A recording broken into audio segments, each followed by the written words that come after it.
নমস্কার সকলকে, আমার পেজের আরেকটি নতুন ভিডিওতে আপনাদের সকলকে অনেক অনেক স্বাগত। আমি প্রিয়াঙ্কি চলে এলাম আমার জীবনের আরেকটি নতুন দিনের অভিজ্ঞতার গল্প আপনাদের সাথে ভাগ করে নিতে। আজ শনিবার আর এখন দুপুর 1টা মতন বাজে। কালকে গুড ফ্রাইডের ছুটি ছিল, তবুও সৌভিককে অফিসের কাজে বসতে হয়েছিল দুপুর অবধি। তবে আজকে আর কাজ নিয়ে বসতে হয়নি, এটাই রক্ষা। নাইলে ছুটির দিনগুলো ঘরে বসে থাকতে একদম ভালো লাগে না আমাদের। এমনিতেও এই 4 দিনের ছুটি পেয়েও ভিড়ের ভয়ে আমরা বাইরে কোথাও ঘুরতে যাওয়ার প্ল্যান করিনি এবার। ইস্টারের ছুটিগুলোতে এত ভিড় হয় চারিদিকে, বাবা গো বাবা। আগের বার ভিয়েনাতে গিয়ে বুঝেছিলাম যে ইস্টার আর ক্রিসমাসের ছুটিগুলোতে বাইরে না গিয়ে ঘরে বসে আরাম করা অনেক ভালো। যাই হোক, হোলির সময় নিয়ে আসা একটু ভেড়ার মাংস ছিল, সেটাই আজকে রান্না করে নিলাম। গরম পড়ে গেলে আবার এসব খেতে পারবো না, এত রিচ খাবার দাবার। তাই পরপর কদিন ভেড়ার মাংস রান্না করলাম। আজকে দুপুরের রান্নায় করেছি ভাত, মাংস, পাঁপড় ভাজা, আর সাথে নিয়েছি এই পুচকে শশার আচারটা। আর আমরা দুজনেই মাটন আর ল্যামের মাংসের সাথে গোটা রসুন খেতে খুব ভালোবাসি, তাই একটা গোটা রসুনও দিয়েছিলাম মাংস রান্নায়। এখন কদিন ধরে বেশ সুন্দর আবহাওয়া, জানেন। রোদ মেঘ যাই থাকুক না কেন, না গরম না ঠান্ডা, এরকম একটা পরিবেশ। বেশ মজায় কাটছে দিনগুলি। তবে আর 1 মাসের মধ্যেই ভীষণ গরম পড়ে যাবে এখানে।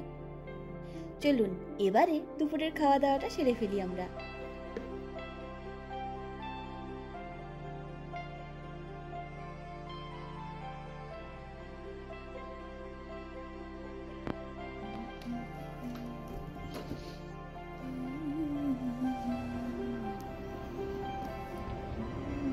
এই দেখেছেন কি মিষ্টি মিষ্টি ফুল ফুটেছে আমার বাগানে। এই ফুলগুলি আমার 2 মায়েরই ভীষণ পছন্দ হয়েছে, বলেছে বাড়ি ফেরার সময় যেন অবশ্যই এই ফুলের বীজ নিয়ে যাই। বাইরের পরিবেশ কেমন একটা মেঘলা হয়ে রয়েছে। এই শনি রবিবারগুলো এলেই সব জায়গার মেঘেরা ঘুরতে চলে আসে এই শহরে। তবে বাইরে মেঘ থাকলেও আবহাওয়া ভীষণ সুন্দর, বিশেষ কোনো ঠান্ডা নেই, বেশ ভালো লাগছে।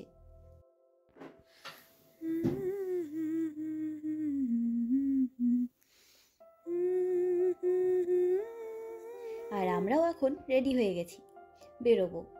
আর আমাদের ঘরের আয়নাটাতে আমরা নিজেদের ফুল লুক দেখতে পারি না, তাই লিফটে উঠেই আমরা নিজেদেরকে ভালো মতন দেখে নিই। আর বাইরেটা দেখেছেন, আমরা রেডি হয়ে বেরোতে না বেরোতেই কি সুন্দর নীল আকাশও দেখা দিয়েছে। সম্পূর্ণ শহর জুড়ে এখন রঙিন ফুলে ভরা। আর এখন আমরা পেস্ট থেকে বুদা অঞ্চলের দিকে যাচ্ছি একটা মলে। সেখানে গডজিলা কং দ্য নিউ এম্পায়ারের নতুন সিনেমাটা ইংলিশ ল্যাঙ্গুয়েজে দিয়েছে। আমরা দুজনই আবার কং এর ভীষণ বড় ভক্ত। হাঙ্গেরিতে এটা একটা সমস্যা, জানেন। বলিউড সিনেমাতে প্রশ্নই ওঠে না, ছেড়েই দিলাম। হলিউডের কোনো সিনেমাও এখানে ইংলিশে আসে না, সব সিনেমা হাঙ্গেরিয়ান ভাষায় দিয়ে রাখে।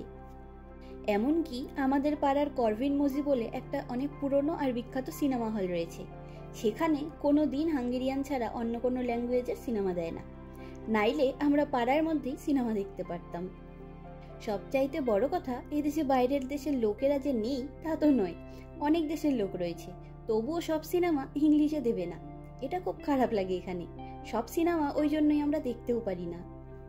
তাও ভালো, এই সিনেমাটা অন্তত ইংলিশে দিয়েছে, নাইলে আর দেখা হয়ে উঠতো না। কং এর আগের সব সিনেমাগুলো দেখেছি আমরা, তাই এই সিনেমাটা দেখারও ভীষণ ইচ্ছে ছিল। Petőfi Budai hídfő. A villamos új Buda központ felé közlekedik.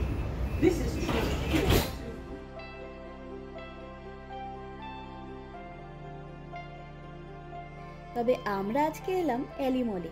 Tram স্টেশনে নেমেই দেখা পেলাম এই চার্চটি। নীল আকাশের মধ্যে এই পুরনো চার্চটিকে দেখতে কিন্তু ভারী সুন্দর লাগছে।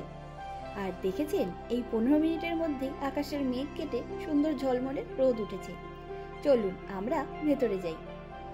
টিকিট কাটার সময় তো মাত্র কয়েকটা সিটই রিজার্ভ দেখেছিলাম।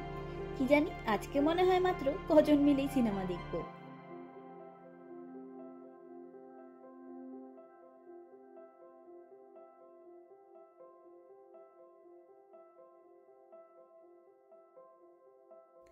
মলের এন্ট্রান্সেই রয়েছে এই চেরি গাছটি, যাতে একই সঙ্গে সাদা আর গোলাপি ফুল ধরেছে।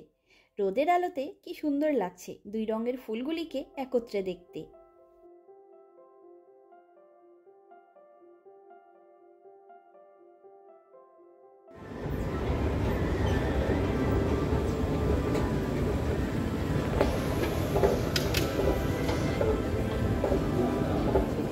এখন আমরা পৌঁছালাম এই মলের সিনেমা সিটিতে।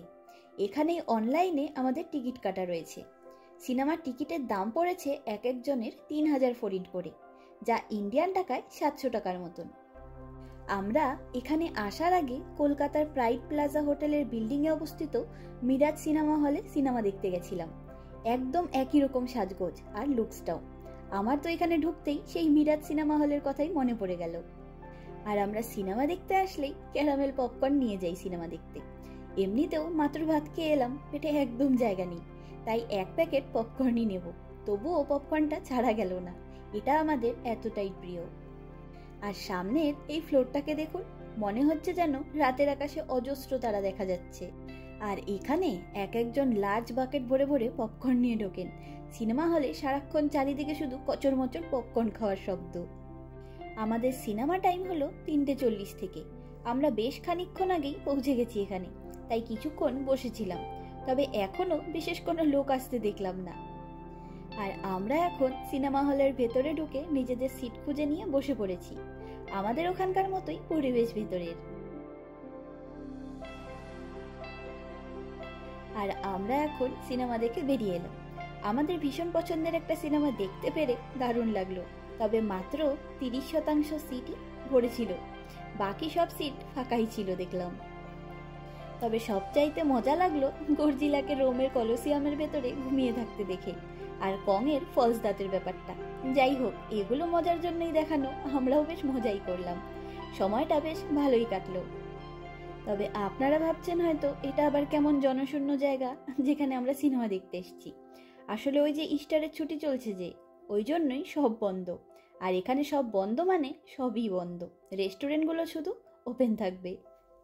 তবে এখানে আমরা এখন অবধি শুধুমাত্র ইন্ডিয়ানা জোন্স সিনেমাটি দেখার সুযোগ পেয়েছিলাম, ওই ল্যাঙ্গুয়েজ প্রবলেমের জন্যই। তখন খেয়াল করে দেখেছিলাম ইন্টারভেল বলে এখানে কোনো ব্রেক দেয় না। তবে আমার দাদার কলেজেও গুড ফ্রাইডে আর ইস্টার মিলিয়ে পরপর কদিন ছুটি পড়েছে। আর আমাদের নিজের বাড়ি তো কোচবিহারে, তাই ছোট ছোট ছুটিগুলোতে আমার বাবা মা দাদা আমাদের ব্যারাকপুরের বাড়িতে চলে আসে সুযোগ পেলে। ব্যারাকপুরের মা বাবাও একা একা থাকে, তাই তাদের কাছে এসে একসঙ্গে ছুটিগুলো কাটায়। দুই ফ্যামিলি মিলে বেশ জমিয়ে আড্ডা দেয়। আমরাও সিনেমা দেখে বেরিয়ে এসে বাড়ির সবার সাথে ভিডিও কলে কথা বলে নিলাম। আর ইস্টার মানেই ডিম আর খরগোশ, তাই আমাদের এখানে একটি বিখ্যাত বাবল টি এর দোকান আছে যার নাম বিউটি, আর ওদের লোগো হলো ছোট্ট একটি বানি বা খরগোশ। এমনিও এই দোকানের সব রকম বাবল টি আমার ভীষণ ভালো লাগে, তাই ভাবলাম আজকের দিনে সেখান থেকে বাবল টি না খেলে ইস্টারটাই ইনকমপ্লিট থেকে যাবে। তাই সেখানে এসে আমার ভীষণ পছন্দের ফ্লেভারের একটা মাচা বাবল টি নিয়ে নিলাম। তবে এখানকার পেস্ট্রিগুলিও দারুণ খেতে। আর এখন আমরা বাবল টি নিয়ে রওনা হলাম ডিয়াক ফ্রেন্সটেরের দিকে। তবে বাবল টিটা এখন খাবো না, সিল প্যাক করেই নিয়ে যাব। এদিকে ট্রামে মেট্রোতে খাবার খেতে খেতে জার্নি করা যায় না, টিকিট ইন্সপেক্টররা দেখলেই চালান কেটে দেবে। ওখানে পৌঁছে একবারে শান্তি মতন খাবো।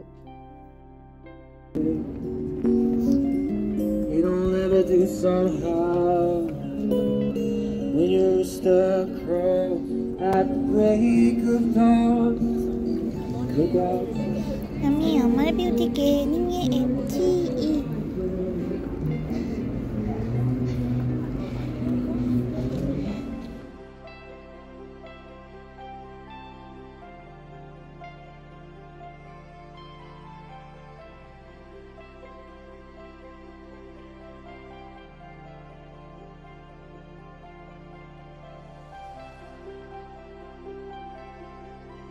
আর এখন আমরা পৌঁছালাম সেন্ট স্টিফেন চার্চের সামনে।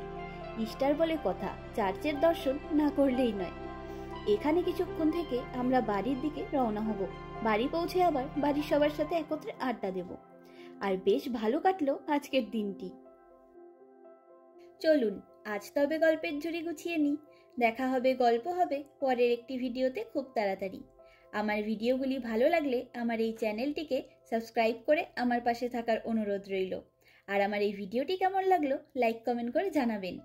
আপনাদের সহযোগিতা ছাড়া আমার এই পথ চলা অসম্ভব। সকলে ভালো থাকবেন, সুস্থ থাকবেন, আনন্দে থাকবেন। নমস্কার।